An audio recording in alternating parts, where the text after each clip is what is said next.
Hello Year 10, you're here for your lesson this week, which is on how did the Second World War change the lives of women and African Americans. You need a piece of paper or your book, or you could be working on a Word document, and the first thing you need to do is type in your title.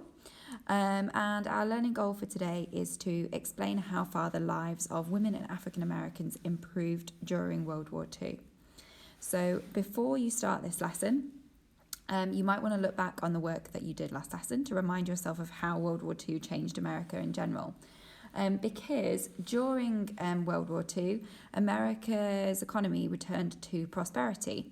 Lend-Lease, European spending in the war meant that American businesses were doing really well. And so basically, during the Second World War, the Depression was ended in America. So everything that we're going to look at today, you need to look alongside your understanding of the economy in the Second World War. So the fact that people were more likely to have a job, unemployment pretty much disappeared during the war, and that wages were increasing as well. So bear that in mind as we go through the lesson. So by now you should have written your title in. So the first thing I would like you to do is to just have a go at recapping your knowledge. So in a second, I'm going to tell you to pause the video. And while the video is paused, I want you to write down 5 things that you can remember about what life was like for African Americans in the 1920s. You need to make sure that you've got a little subheading. So you could just write African Americans 1920s, and then write down 5 things that you can remember and try and be as specific as you can. So you can pause the video now.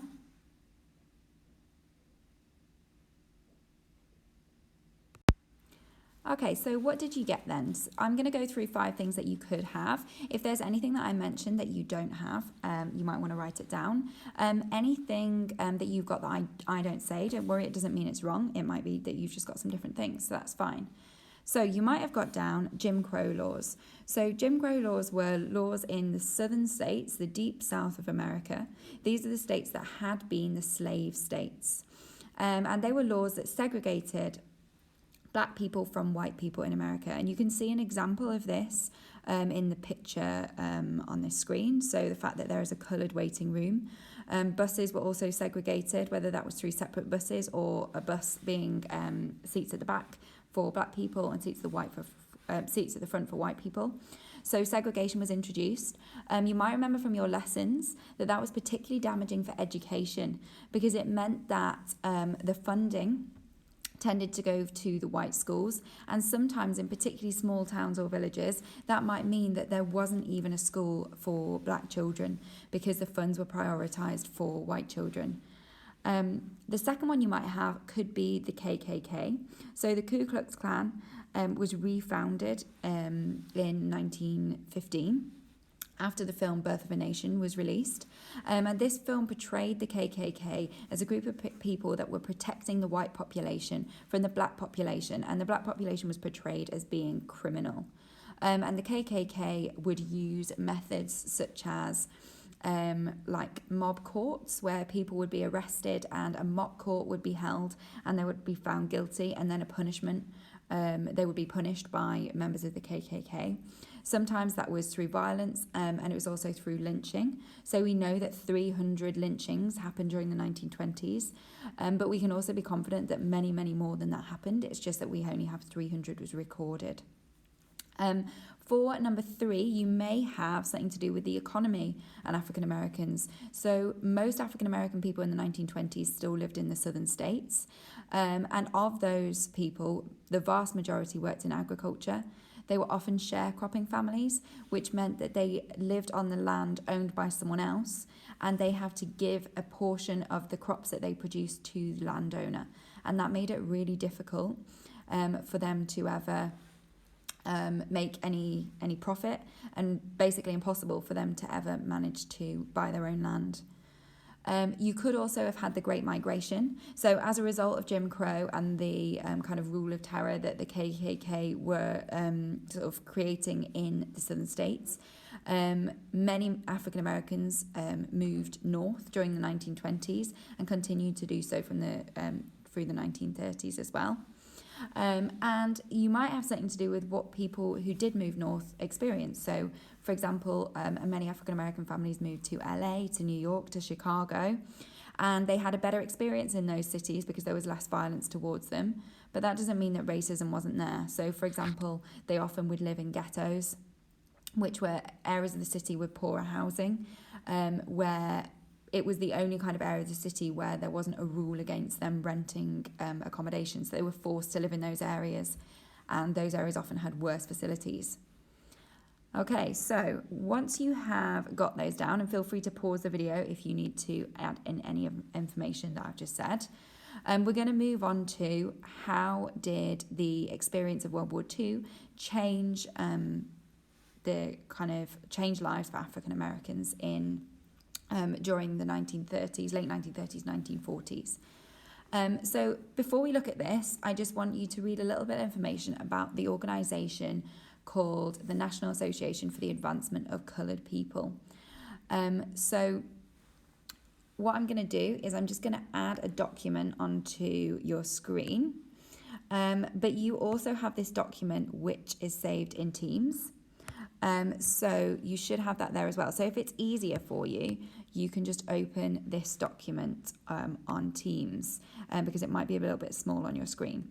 But here it is. So I want you to read the information about the National Association for the Advancement of Coloured People, please. So you might want to pause your video now in order to read that.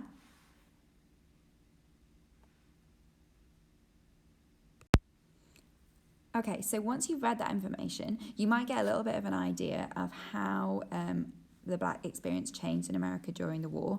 And in particular, one thing it mentions there is that the membership of the NAACP increases from 50,000 in 1939 to 500,000 by 1950. So a dramatic increase by the factor of 10 after the Second World War. So we might ask, why is that? And to find a little bit more out about that, it's just interesting to look at this case study. So this was a group of men who fought in the Second World War. And you can see here, there's a nice picture of them. And they named themselves the Black Panthers. So these were actually an elite fighting division.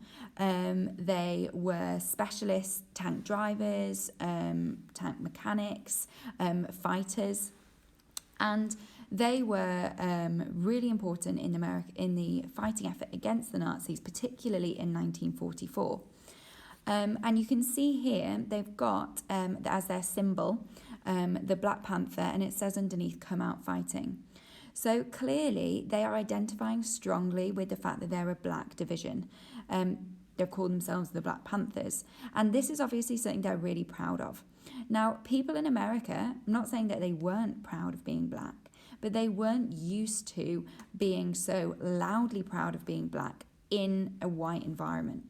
And fighting in the Second World War, they would have been mostly surrounded by white soldiers.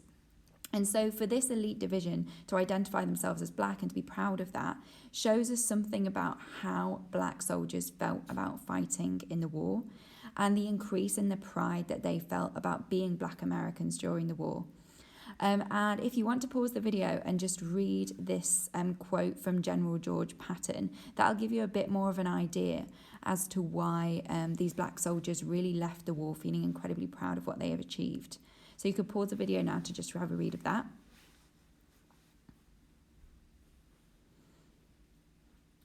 So in particular, I want to draw your attention to that final bit where it says, most of all, so this is General George Patton, I should have said, who's one of the most famous American soldiers. He was the general that was leading the American army in the Second World War. And he says, most of all, your race is looking forward to you. Don't let them down, and damn you, don't let me down. So even General Patton is kind of saying this is about who you are as black people. This is about who you are as African Americans. You should be proud of that. And you should be celebrating that.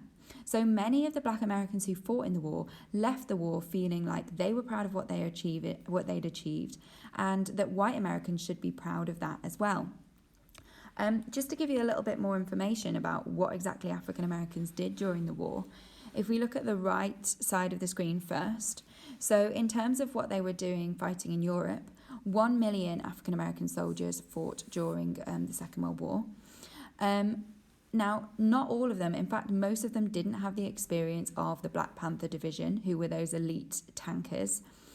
Actually, most African American soldiers were expected to do menial jobs on the front, so manual labour, transporting things, digging trenches, putting up fences, things like that. And that reflects a lot of the racist attitudes held by white people in the army, that African Americans shouldn't be allowed to fight, particularly that they shouldn't be allowed to fight against white people. But not all of the army shared that idea. And as we've just seen, there were elite tank units like the Black Panthers. And there was definitely some social progress because African Americans and white troops often worked and fought alongside each other. And in particular, many African Americans were stationed in Britain and in France, where there were not the same racist attitudes. So that's not to say that no one was racist, but there weren't the same ideas about segregation. So African American soldiers who'd spent their whole life living in the segregated South found themselves going out with white women, dancing with white women, speaking as equals to white men and white women. And that experience showed them that, segregation wasn't normal and wasn't inevitable. And on top of that, it's important to remember that they were fighting against a fascist, racist power in Nazi Germany. And a lot of what America said while they were fighting against Nazi Germany is that we are destroying racism, we're destroying fascism, we're fighting for a fairer world. So African Americans, kind of having listened to that language for 6 years through the war, they believed and hoped that at the end of the war, America might emerge as a less racist power in themselves. And so they expected to come back and find Americans living up to what they'd kind of been preaching for the past 6 years, and to expect Americans themselves to get rid of racism. And we'll look on to whether that happened in a second. But it wasn't just abroad that African Americans were contributing to the war effort, it was also at home. So 2 million African Americans worked in factories producing war goods. And because there were so many jobs in these factories available, it encouraged even more migration from the southern states to the northern states, because there were more jobs available in the northern factories, so people moved north to find those jobs where they would get better pay, and they could also escape from the segregation and the violence in the south. So almost inevitably, some of that hope that we've just been speaking about, in terms of the hope that people had that Americans would want to break with their racist past at the end of the war, those hopes were unfortunately unfounded in some ways. People in the Deep South expected life to return to normal. So when African American soldiers returned to the Deep South expecting to be treated with respect, to be thanked, that definitely didn't happen. And segregation continued in the South. However, the real difference was that African Americans expected change when they returned from war. And when they didn't get change, that is where the membership of the NAACP really rose. So we can see it increases tenfold. And as you'll see in your lesson that we'll do next lesson, this was highly significant because the NAACP could fight for the legal rights of African Americans, and the more members they had, the more funds they could raise, and the more they could achieve change. So in the years after the war, particularly in the 1950s, the NAACP managed to get many legal successes. So, for example, they win a case which gets rid of segregation in schools. So what I want you to do now is I want you to pause the video and just spend about 5 minutes or so. So don't just write down a quick answer. You should spend about 5 minutes writing an answer to this question. How did the Second World War impact the lives of African Americans? Now, to help you with that, you might want to go back through the video. So rewind a little bit, re-listen. You can pause it in different places. And I want you to give a really developed answer to how the Second World War changed the lives of Americans. A good way of doing this would be to do like point, evidence, explain. So one way that the war changed the lives of African Americans was, and then describe it, and then explain how did that affect their lives. And it would be a good idea when you're explaining the effects to link to attitudes that they had about themselves, attitudes that people had about them, to link to changes in society and social relationships and changes in their wealth as well and in the economy. So you should pause the video now and you should spend about 5 minutes on that, please.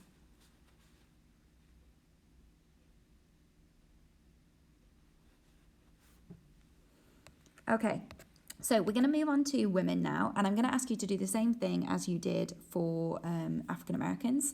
I want you to pause the video, do a subheading, what was life like for women in the 1920s, and write down 5 different things that you know about life for women. Okay, so pause the video now.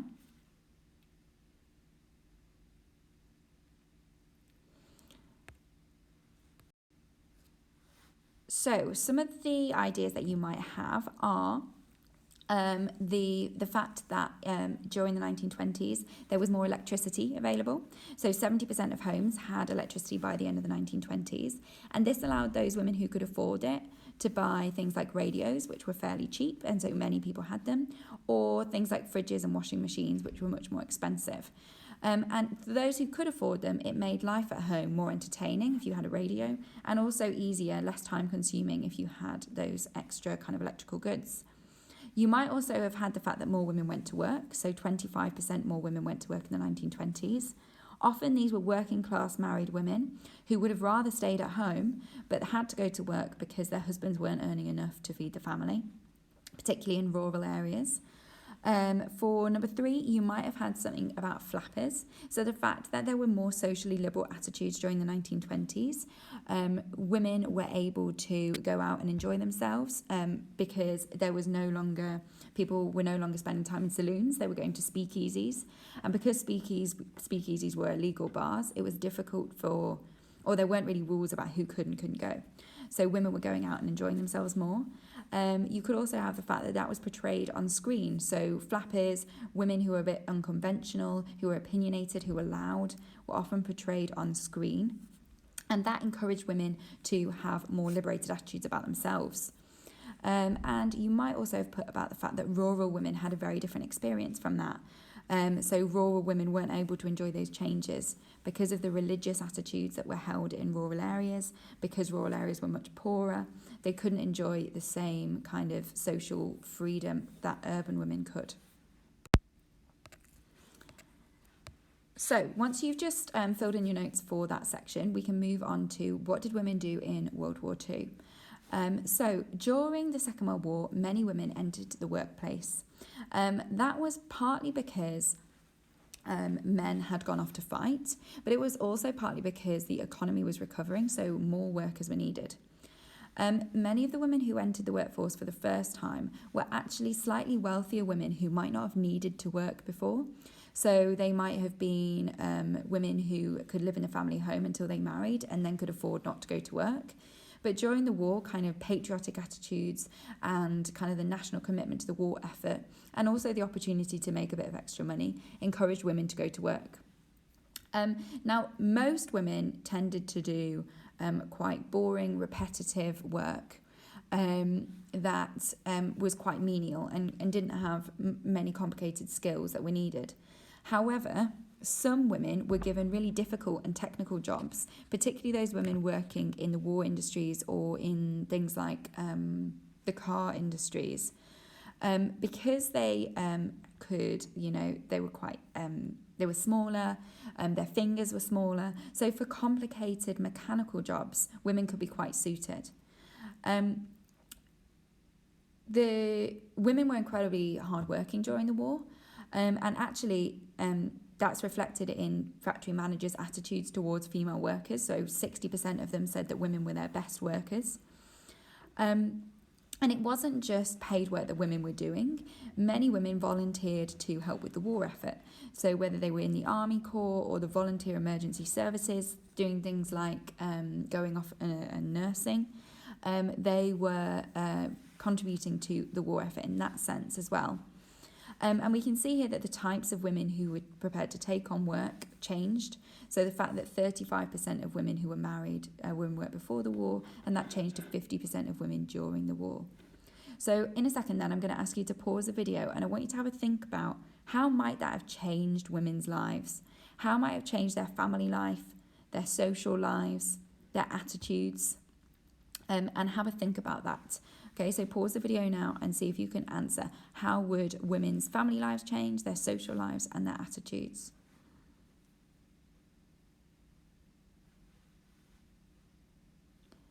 Okay, so in terms of answers you could get to this question, you might have written about the fact that women might be spending less time with their children. You might have included the fact that women would be able to contribute to the economic, the livelihood of the family. They were earning more money, so it might be that the husband was earning a wage and the wife was earning a wage, so the family could get richer. And also that might have increased the woman's sort of sense of pride about her contribution to the family. And it might have given her her own spending money for the first time. So rather than spending all the money on the family, she might have spent a little on herself as well. Her social life would have become more opened up because she'd be meeting new people. She might be spending time with people after work, or just chatting with people at work, spending time with men who weren't her husband or who she wasn't related to. And also she might have a little bit more money to spend, so she could afford to go out more perhaps. In terms of attitudes of women, it's likely that women were going to gain more independence while this is going on. And it maybe expect to continue that independence, both financial and social. But in terms of men, you could see it as two ways. Clearly, some men, like the factory managers, are respecting what women can achieve. But others might be feeling quite defensive, like women are doing the job that they previously were doing. Women were always paid less to do the same work. So some men might have been nervous that they would lose their jobs in favour of women after the war, when fewer workers were needed. So that might have been a concern as well, and men might actually have reacted more negatively. So moving on to the next slide, that is actually unfortunately what happened. So women tended to expect social changes as a reward for their war service. And in some ways that they did get a reward, so they got respect in the newspapers, there was a lot of praise given to women, but that didn't mean that their lives improved long term. So women were earning higher wages, they didn't want to go back to their pre-war lives, but they were actually forced to do that. When soldiers returned home, they were the priority for who should be given work. And so many women were replaced by those soldiers returning home. And women who'd worked in the war industries were no longer really needed. They could be laid off quite easily. And actually, the panic that some men had felt about women entering the workplace is reflected in the attitudes that were held in the 1950s. So during the 1950s, there was a return to those traditional ideas about women's roles and men's roles. And that's reflected in fashion. The biggest fashion companies, places like Dior, were making dresses that had corsets in them again. Now, corsets hadn't really been worn in the 1920s and 30s. They were very restrictive, and they made they pulled women's like waist in to give them that kind of hourglass figure. And those returned, which reflects the fact that people wanted women to go back to the way that they'd been behaving before those kind of traditional roles had been challenged. And many women during the 1950s stayed at home and looked after the children because the economy was doing better, they could afford to. But some of those women actually might have wanted to remain in the jobs that they'd have had during the war. Okay, so again, I want you to pause the video and I want you to spend 5 minutes answering this question. So how did the Second World War impact on the lives of American women? 5 minutes, try and do it as a point, evidence, explain again. So one way that the lives of women changed was describe that change and then explain the impact. And remember, in your explanation, you can link to social change, economic change, changes in attitudes. Okay, so if you pause your video now and do that for me. And then we're going to go on to your final task then, guys. So for your final task, I want you to think about answering this question for me, please. So did the Second World War improve the lives of women or African Americans more? So you need to make a judgment here. So overall, whose lives were improved more during the war? Was it women or African Americans? Remember that this question, you might want to think about not only changes during the war, but also long-term changes. So is there a group who benefited more during the war? Did that same group continue to benefit after the war, or did benefits shift? Now, it's worth recognizing that as a group, if you were going to group them together, and obviously there was huge variation within these groups, but at the beginning of the war, life for African Americans was generally more difficult than life for women was. That's because there were many women in America who were wealthy or who may not have been wealthy, but like were surviving and were doing well. So you might want to use those ideas to help you. Also, you need to think about the fact that African Americans, even though by no means it wasn't the case that all African Americans were poor, but African Americans were far more likely to be poor than women in general.